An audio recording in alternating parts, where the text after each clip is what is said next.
हमारी main character Linda को उसका हस्बैंड ज़बरदस्ती कर एडल्ट फिल्म करने के लिए मजबूर करता है। इसके बाद उसकी पूरी लाइफ को वही कंट्रोल कर रहा था। क्या अब इससे वो बच पाएगी? या हम आज की हमारी मूवी लवलेस जो 2013 की एक हॉलीवुड ट्रू स्टोरी पर बेस्ड मूवी है, इसमें हम देखेंगे। अगर आपको वीडियो अच्छा लगता है तो प्लीज़ इसे लाइक और कमेंट जरूर कर दीजिएगा। अब बिना किसी देरी के एक्सप्लेनेशन स्टार्ट करते हैं। मूवी स्टार्ट होती है और हम हमारी मेन कैरेक्टर लिंडा को देखते हैं जो एडल्ट फिल्म इंडस्ट्री में अब काम कर रही थी। उसकी मूवी बहुत ही ज़्यादा हिट हो चुकी थी पर अब भी वो बहुत ही ज़्यादा दुखी है। अब इसके बाद यहाँ पर वो कैसे पहुँची, इसका फ्लैशबैक हमें दिखाया जाता है। एक दिन लिंडा की मदर घर पर नहीं थी तो स्विमिंग पूल के पास लिंडा और उसकी फ्रेंड पैट्सी ये दोनों हैंग आउट कर रहे थे। पैट्सी अपनी इनरवेयर निकाल लेती है तो लिंडा को पसंद नहीं आता। एक साल पहले उसके साथ एक हादसा हुआ था, उसके बाद वो बहुत ही ज़्यादा डर कर रहती है। उसका एक बॉयफ्रेंड था जिसके साथ भी बात आगे बढ़ाने में वो डर रही थी। थोड़ी देर में लिंडा की मदर काम से ज़रा जल्दी घर पर आके लिंडा को इस तरीके से देखकर उसे बहुत डांटती है। थोड़ी देर में लिंडा और उसकी फ्रेंड स्केटिंग करने के लिए गए हुए थे। एक बैंड बहुत ही अच्छे से प्ले कर रहा था। पैट्सी बाहर के एम्प्लॉय से कहती है कि इनमें कुछ तो मिसिंग लग रहा है, इनके पास नाचने वाली लड़कियां नहीं है। पैट्सी बहुत ही फॉरवर्ड थी तो जाकर स्टेज पर नाचने लग गई। लिंडा ने भी थोड़ी देर में उसे ज्वाइन किया। यहाँ पर हमारा और एक मेन कैरेक्टर मौजूद था जिसका नाम था चक। चक की नज़र लिंडा पर पड़ी और उसे वो बहुत ही अच्छी लगती है। चक उनसे कहता है कि तुम दोनों प्रोफेशनली भी डांस कर सकते हो, इसके बहुत ही ज़्यादा पैसे मिलते हैं। लिंडा कहती है कि क्या ये सचमुच में पॉसिबल भी है। लिंडा पूछती है कि मुझे देखने के लिए कौन पैसे देगा। चक कहता है कि तुम्हें देखने के लिए मैं बहुत सारे पैसे दे सकता हूँ। इसके बाद चक उनका फ्रेंड बन गया था। एक रात इन्होंने पार्टी रखी थी जिसमें लिंडा रात में जा रही थी पर मदर ये देख लेती है और उसे क्वेश्चन करने लग जाती है। ये किसकी पार्टी है, किसके साथ जा रही है, सब कुछ क्वेश्चन पूछने के बाद ही उसने लिंडा को बाहर भेजा। उसकी मदर बहुत ही ज़्यादा कंजर्वेटिव थी। ये पार्टी एक टाइप से चक और लिंडा की एक डेट ही थी। मूवीज़ वगैरह इन सब चीज़ों को लेकर वो बात करते हैं और एक दूसरे की कंपनी उन्हें बहुत ही अच्छी लगी थी। लिंडा को लगता था कि वो बहुत ही बोरिंग है पर चक कहता है तुम बहुत ही ज़्यादा इंटरेस्टिंग हो। इसके बाद उसे घर छोड़ने के लिए आ गया। उसने नोटिस किया था कि लिंडा बहुत ही चुप रह रही थी। उससे पूछता है कि ऐसा क्या हुआ। लिंडा ने कहा कि गलती से मैं 1 साल पहले प्रेग्नेंट हो गई थी, मेरी मदर ने मेरे बेबी को अडॉप्शन के लिए डाल दिया। चक के साथ कोई भी रिलेशनशिप स्टार्ट करने से पहले उसके साथ ऑनेस्ट रहना चाहती थी। चक कहता है कि मुझे इससे कुछ भी फ़र्क नहीं पड़ता, मैं तुम्हारे पेरेंट्स से मिलना चाहता हूँ। जिस तरीके से चक है तो लिंडा को लगता है कि उसके पेरेंट्स को चक पसंद नहीं आएगा। चक कहता है मैं 100% गारंटी देता हूँ कि मैं उसे पसंद आऊँगा। अगर नहीं आया तो तुम एक रात मेरे घर पर बिताओगी और आया तो वही हम करेंगे। लिंडा इस पर बहुत हंसी। डिनर के वक्त चक कहता है कि मैं आर्मी में था क्योंकि लिंडा के फादर भी आर्मी में थे। उसने कहा कि आपके पास तो वॉर की बहुत सारी स्टोरीज होंगी, मेरे पास वैसा कुछ भी नहीं है। वो सिर्फ उन्हें इम्प्रेस करना चाहता था। इसके बाद ये दोनों किचन में गए। पेरेंट्स टीवी देख रहे थे तो किचन में ही दोनों इंटीमेट हो जाते हैं। इसके बाद चक लिंडा को मूवी देखने के लिए लेकर जाने वाला था पर उसे अपने घर वो लेकर आता है। ये दोनों इंटीमेट हो रहे थे तो लिंडा ने कहा कि मेरी बॉडी पर स्कार है। उसे वो थोड़ा सा भी अच्छा नहीं लगता। चक कहता है कि तुम जैसी हो वैसी बहुत ही ज़्यादा ब्यूटीफुल हो। रात में घर आने के लिए लिंडा को ज़रा लेट हो गया तो उसकी मदर उसे बहुत मार दिया। गुस्से में उसने घर छोड़ दिया और चक के साथ वो रहने लग गई थी। एक दिन चक के यहाँ पर पार्टी चल रही थी। पार्टी में लिंडा की फ्रेंड पैट्सी भी आई हुई थी। वो चक के पास जाती है तो चक ने एडल्ट फिल्म लगाई हुई थी। पैट्सी से पूछता है क्या तुम्हें ये सब पसंद है। पैट्सी को इतना अच्छा नहीं लगता था। चक पैट्सी के पास जाने लग गया और उसे किस करने लग गया। पैट्सी उसे दूर फेंक कर लिंडा के पास आ जाती है। उसने कहा कि वहाँ पर मत जाओ। लिंडा ने इस तरीके की मूवी फर्स्ट टाइम देखी थी। चक से कहती है कि अच्छी लड़कियाँ ये सब नहीं करती। चक ने कहा कि तुम्हें ये सब करना नहीं आता क्योंकि तुम्हारी प्रैक्टिस हुई नहीं है, मैं तुम्हें टीच कर सकता हूँ। इन मूवीज़ में जो भी दिखाया जाता था ये सब करना लिंडा को अच्छा नहीं लगता था पर फिर भी चक के कहने पर उसे खुश करने के लिए वो कर लेती है। एक दूसरे के साथ बहुत ही खुश थे तो इन्होंने शादी कर ली। अब इसके बाद थोड़ा टाइम गुजर जाता है। लिंडा को एक दिन पुलिस स्टेशन से कॉल आया। चक को पकड़ लिया गया था तो उसकी बेल कराने के लिए उसे जाना पड़ा। उसने पहले तो इस बात पर बिलीव नहीं किया था। वो चक से पूछती कि तुमने किया क्या। चक ने उसे ऑलरेडी बताया हुआ था कि उसके काम के बारे में वो कुछ भी क्वेश्चन नहीं कर सकते। लिंडा को लगता था कि चक डांस करने वाली लड़कियों को सप्लाई करता है पर अब उसे पता चला कि उनके प्रोस्टिट्यूशन में भी उसका हाथ है। चक ने कहा कि उन्हें हमेशा पैसों की ज़रूरत होती है तो मैं उन्हें हेल्प करता हूँ, इसमें कुछ भी गलत नहीं है। चक और लिंडा अब एक बड़े ट्रबल में थे, उन्हें बहुत सारे पैसों की ज़रूरत थी। चक कहता है कि अब हमें कुछ ना कुछ तो करना ही पड़ेगा। नेक्स्ट सीन में चक लिंडा को एक प्रोडक्शन कंपनी में लेकर गया था। एडल्ट फिल्म की कास्टिंग के लिए लिंडा को ऑडिशन देने के लिए कहता है। फिल्म के डायरेक्टर ने लिंडा को बाहर भेज दिया और चक से कहते हैं कि ये लड़की नहीं चलेगी। आजकल लोगों को सब कुछ आर्टिफिशियल देखने की आदत पड़ गई है। लिंडा को तो डायलॉग बोलना भी नहीं आता। चक कहता है कि मैं तुम्हें डेमो दिखाता हूँ। लिंडा और वो जब इंटीमेट होते थे तो एक बार उसने इसे रिकॉर्ड किया था। ये टेप देखने के बाद ये दोनों सरप्राइज्ड हो जाते हैं। लिंडा को कास्ट करने के लिए रेडी हो गए। नेक्स्ट सीन में हम देखते हैं कि शूटिंग की स्टार्टिंग हो चुकी थी। यहाँ पर इनका इन्वेस्टर आया जिसका नाम था एंथोनी। एंथोनी लिंडा से कहता है कि मैंने तुम्हारा काम देखा है, तुम एक बहुत ही बड़ी स्टार बनोगी। मेकअप करते हुए लिंडा के फेस पर ज़रा फ्रेकल्स थे, इसे छुपाने की कोशिश की जाती है। चक इस बात पर बहुत ज़्यादा गुस्सा हो गया। कहता है लिंडा के बारे में वही चीज़ बहुत ही ज़्यादा ब्यूटीफुल है, उसके फ्रेकल्स। सीन के पहले लिंडा ज़रा नर्वस थे तो मूवी का हीरो हैरी उसके पास आता है। उसने कहा कि सब कुछ एकदम अच्छा होगा। जब हम दोनों सीन में होंगे तो स्लोली बाकी की सब चीज़ें फेड हो जाएगी। मूवी के पहले कुछ सीन शूट होते हैं। अगले दिन लिंडा का हीरो के साथ इंटीमेट होने का सीन था। इनके स्पॉन्सर एंथोनी ने कहा कि अगर लिंडा के पास चक भी होगा तो ये प्रॉब्लम हो सकती है। फिर उनका एक आदमी जिसका नाम था बुची ये चक से बात करता है। कहता है कि हमारे पास मूवी शूट करने के लिए रील्स नहीं है तो जाकर उसे लेकर आओ। चक कहता है कि कल लिंडा को मेरी ज़रूरत पड़ेगी, पर फिर भी उसकी बात नहीं मानता। अगले दिन शूटिंग स्टार्ट हुई और लिंडा की स्किल देखकर सब लोग हैरान हो गए थे। लिंडा के सामने हीरो भी फर्स्ट सीन में ज़्यादा परफॉर्म नहीं कर पाया था। ये सब सक्सेसफुल हुआ और रात में ये सब पार्टी करते हैं। चक लिंडा से कहता है कि एंथोनी के पास आकर बैठो, पर लिंडा उसे मना करती है। रात में रूम से चक और लिंडा की चिल्लाने की आवाज़ आ रही थी। सबको लगता है कि वो एंजॉय कर रहे हैं। इसके बाद मूवी के पोस्टर के लिए लिंडा का शूट स्टार्ट हुआ। वो ज़रा अनकंफर्टेबल थी तो फोटोग्राफर लैरी कहता है कि जिस तरीके से मूवी में तुम्हारे कैरेक्टर की डेवलपमेंट हुई है उसी तरीके से तुम फील करो। लिंडा का बहुत ही अच्छे से फ़ोटोशूट हुआ और अपनी फ़ोटोज़ उसे बहुत ही ब्यूटीफुल लगती है। इन सब से वो बहुत ही खुश थी। मूवी अब थिएटर्स में जा चुकी थी और सक्सेस उसे मिलना स्टार्ट हो गया था।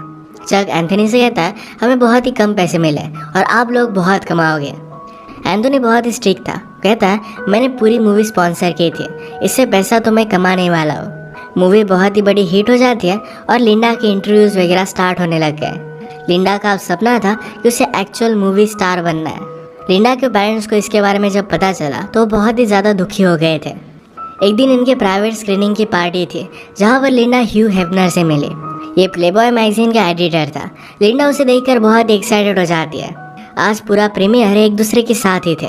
ह्यू लिंडा से कहता है कि तुम एक्चुअल में मूवी स्टार बन सकती हो, वो इसके लिए उसे हेल्प कर सकता है। अब इसके बाद हम देखते हैं कि बहुत सारे साल गुजर चुके हैं। ये सब काम वो नहीं करती और अब वो एक बुक लिख रही थी। बुक लिखने से पहले उसके पब्लिशर ने उसे वो सच बोल रही या झूठ इसकी टेस्ट लेने के लिए कही। अब तक जो भी सिचुएशन हमें बताई जा रही थी इसके पैरेलल में एक्चुअल में लिंडा के साथ क्या हुआ था ये अब हमें पता चलेगा। लिंडा के साथ चक ने जब शादी की थी तो उसे हर एक चीज़ करने के लिए फोर्स करता था। एक दिन तो हर्ट भी हो गई थी तो इस बात से उसे बहुत ही बुरा लगा था। चक उसे कहता है कि तुम मेरी वाइफ हो, मैं तुम्हें सिर्फ पैशन दिखा रहा था, मैं तुमसे बहुत ही प्यार करता हूँ। लिंडा ने भी इन सब बातों को समझ लिया। जब इन्हें फाइनेंशियल प्रॉब्लम आए तो चक लिंडा को रेडी कर एक क्लब में लेकर गया। एक डॉक्टर से वो बात करने लग गए थे। उस डॉक्टर को लिंडा बहुत ही पसंद आई थी तो चक ने लिंडा को उसके साथ इंटीमेट होने के लिए ज़बरदस्ती की। वो लिंडा से प्रॉस्टिट्यूशन करवाने लग गया था। अगर वो ये सब नहीं करती तो चक उसे बहुत ही ज़्यादा हर्ट कर देता।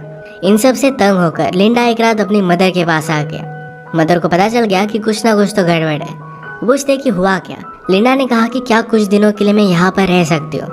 लिंडा की मदर कहती है कि जब मैं 18 साल की थी तभी प्रेग्नेंट हो गई थी। तुम्हारी सिस्टर को लेकर मुझे इस सोसाइटी में रहना पड़ा था और मुझे बहुत ही ज़्यादा तकलीफ हुई थी। तुम्हारे फादर बाद में मिले और उस वजह से सब कुछ ठीक हो गया था। तुम्हारा हस्बैंड ही तुम्हें संभाल सकता है। अगर तुम बिना हस्बैंड के हमारे घर पर रहोगे तुम्हारा जीना बदतर हो जाएगा। वो कुछ चाहता था और शायद तुमने वही नहीं किया और इसी वजह से तुम यहाँ पर आ गई हो। अपने पति को तुम्हें खुश रखना चाहिए, वो जो भी कहता है तुम्हें करना चाहिए। इस बात को लेकर उसकी मदर बहुत ही ज़्यादा स्ट्रिक्ट थी। लिंडा बहुत रोती है। सिर्फ एक रात के लिए यहाँ पर रहना चाहते थे पर उसकी मदर उसे अलाउ नहीं करती। चक का कॉल आया तो मदर ने उसे ले जाने के लिए कहा। घर आने पर चक उसे कहता है तुम अब एक मूवी करोगे, मैंने तुम्हारे लिए पार्ट लाने के लिए बहुत ही ज़्यादा मेहनत की है। चक ने उसे गन लगाकर धमकाया हुआ था। इसके बाद हम लिंडा को मूवी सेट पर रोता हुआ देख सकते हैं। सब कुछ उसके साथ ज़बरदस्ती किया जा रहा था। हमने प्रीवियसली देखा था कि लिंडा ने चक को एंथोनी के पास आकर बैठने के लिए मना कर दिया था। उस रात चक लिंडा को बहुत मारता है। एक दिन लिंडा अपने फ्रेंड पैट्सी से मिलने के लिए गई हुई थी, तो चक भी उसके साथ ही आया। पैट्सी उसे कहती कि मैं तुम्हारे लिए बहुत ही वरीड हूँ। लिंडा कहती कि ये सब मूवी में कर रहे हो क्या, इसी वजह से? पैट्सी ने कहा कि वो नहीं है, चक बहुत ही वियर्ड है, क्या वो तुम्हें सब कुछ करने के लिए ज़बरदस्ती कर रहा है? बाहर आकर चक ये सब बातें सुन रहा था, तो लिंडा डर कर कहती है कि मैं बहुत ही लकी हूँ कि चक मेरा हस्बैंड है। एक दिन पार्टी में चक एंथोनी के साथ पैसों को लेकर बात कर रहा था। एंथोनी ने कहा कि मैंने ऑलरेडी लिंडा से बात की हुई है, अगली मूवी में मैं उसे डबल पैसे देने वाला हूँ। लिंडा ने चक को इसके बारे में बताया नहीं था, तो उसे बहुत मारता है। चक ने इनके मूवी के स्पॉन्सर से पैसे लेकर अपने लिए घर वगैरह भी बाय कर लिया था। एक आदमी उसके कांटेक्ट में आया था, जिसके साथ मिलकर वो टॉयज वगैरह सेल कर कर बहुत सारे पैसे कमाने वाला था। ज़बरदस्ती लिंडा की एक फेक बायोग्राफी लिखना भी वो स्टार्ट करता है। एंथोनी चक के पास आकर उसके पैसे फिर से वापस मांगता है। चक ने कहा कि थोड़े दिनों में मैं तुम्हें पैसे दे दूंगा, पर एंथोनी कहता है कि लिंडा को सिर्फ और एक मूवी करने के लिए मना लो, पैसों के बारे में तुम्हें वरी करने की कोई भी ज़रूरत नहीं पड़ेगी। लिंडा की मूवी का जब प्रीमियर हुआ था, तो ह्यू हेफनर भी सिर्फ उसके साथ इंटीमेट होना चाहता था। इन सब बातों से वो बहुत ही ज़्यादा डिस्टर्ब हो गई थी। एक रात घर आने पर अपने पेरेंट्स को कॉल लगाती है। उसके फादर कहते हैं कि मुझे तुम्हारी मूवी के बारे में पता है, तुम्हें ये सब करता मैं देख नहीं सकता, क्या तुम्हारी परवरिश में हमसे कुछ गलती हो गई थी? ये सब सुनकर लिंडा को बहुत बुरा लगा। चक लिंडा से कहता है अब तुम्हें और एक मूवी करनी पड़ेगी, पर लिंडा इस बात को मान नहीं रही थी। उसने कहा कि चलो हमें एक और पार्टी में जाना है। उसे एक होटल रूम में गया और वहाँ पर उसका सौदा किया। वहाँ बहुत सारे लोग थे। लिंडा को उसने गन लगाकर धमकाया। सब मिलकर लिंडा को ज़बरदस्ती करते हैं। एक तरीके से उसे मना करने के लिए उसे सज़ा दे रहा था। ये जब घर पहुँचे तो लिंडा वहाँ से भागने की कोशिश करती है, पर चक ने उसे रोक लिया। नीचे गिरकर वो हर्ट हो गई थी। वहाँ से पुलिस की गाड़ी भी गुजर रही थी। वो पूछते हैं कि क्या तुम लोग ठीक हो? पुलिस ऑफिसर ने लिंडा को पहचान लिया। चक कहता है कि मैं इसका हस्बैंड हूँ, हम अब घर ही जा रहे हैं। लिंडा डर कर कुछ भी कह नहीं पाती। पुलिस ऑफिसर ही लिंडा को ऑटोग्राफ ले लेता है। सुबह होने पर चक जब सोया हुआ था, तब लिंडा वहाँ से भाग गई। डायरेक्टली एंथोनी के पास आए। एंथोनी कहता है तुम्हें सिर्फ और एक मूवी करनी है, उसके बाद तुम इंडिपेंडेंट जी सकोगी। लिंडा ने उसकी सारी सिचुएशन उसे समझा दी। वो कहती कि अब मैं और एक मूवी नहीं कर सकती। एंथोनी डिसाइड करता है कि उसे सपोर्ट करेगा। उसने उसे रहने के लिए एक बहुत ही अच्छी सी जगह दी। चक लिंडा को हर जगह ढूंढने की कोशिश करता है। फाइनली एक होटल में उसे लिंडा के बारे में पता चल गया। वो रात में गन लेकर लिंडा के रूम में आया, पर ये रूम एंथोनी का था। एंथोनी ने ऑलरेडी रूम को शिफ्ट कर दिया था। वो कहता है कि तुम अब कभी भी लिंडा के पास नहीं जाओगे। उसने उसे बहुत मारा और इसके बाद 6 साल गुजर गए थे। लिंडा अब एक्चुअल में अपनी बायोग्राफी लिख रही थी। उसका हमें घर दिखाया जाता है, जिसमें उसका हस्बैंड और एक छोटा सा बेटा था। उसे पब्लिशर से कॉल आया था और उसकी स्टोरी अप्रूव हो गई थी। लिंडा के हस्बैंड ने कहा क्या तुम सचमुच में ये सब करना चाहते हो? लिंडा कहती कि मेरी स्टोरी के बारे में सबको पता चलना चाहिए। लिंडा की बुक फेमस हो गई और उसकी टीवी पर इंटरव्यू आती है। लिंडा से पूछा जाता है कि जब ये सब चल रहा था तब उसने क्यों आवाज़ नहीं उठाई थी। लिंडा कहती कि सोसाइटी में हमें बताया जाता है कि जैसा हमारा पति कहे वैसे ही हमें सब कुछ करना पड़ेगा। ये इंटरव्यू लिंडा की मदर सुन रही थी। ये बात मदर ने उसे कही थी, तो इस वजह से उसे बहुत ही ज़्यादा गिल्टी महसूस होता है। लिंडा ने कहा कि मेरे साथ जो भी हुआ उस वक्त मैं बहुत ही छोटी थी। वो एक चीज़ मेरी पूरी लाइफ डिफाइन नहीं कर सकती। यही मैसेज अपने बुक से वो देना चाहती थी। इतने साल लिंडा के पेरेंट्स ने उससे बात नहीं की थी। उस इंटरव्यू के बाद वो लिंडा को घर पर बुला लेते हैं। एक दूसरे को गले लगा कर ये सब बहुत रोए। फिर से एक फैमिली वो बन चुके थे। इसी एक मोमेंट पर ये मूवी एंड हो जाती है। लिंडा की मूवी ने $600 मिलियन कमाए थे, जिसमें से उसे सिर्फ $1,250 मिले। उसकी बुक बहुत फेमस हुई थी। चक को बाद में हार्ट अटैक आकर उसकी डेथ हो गई थी।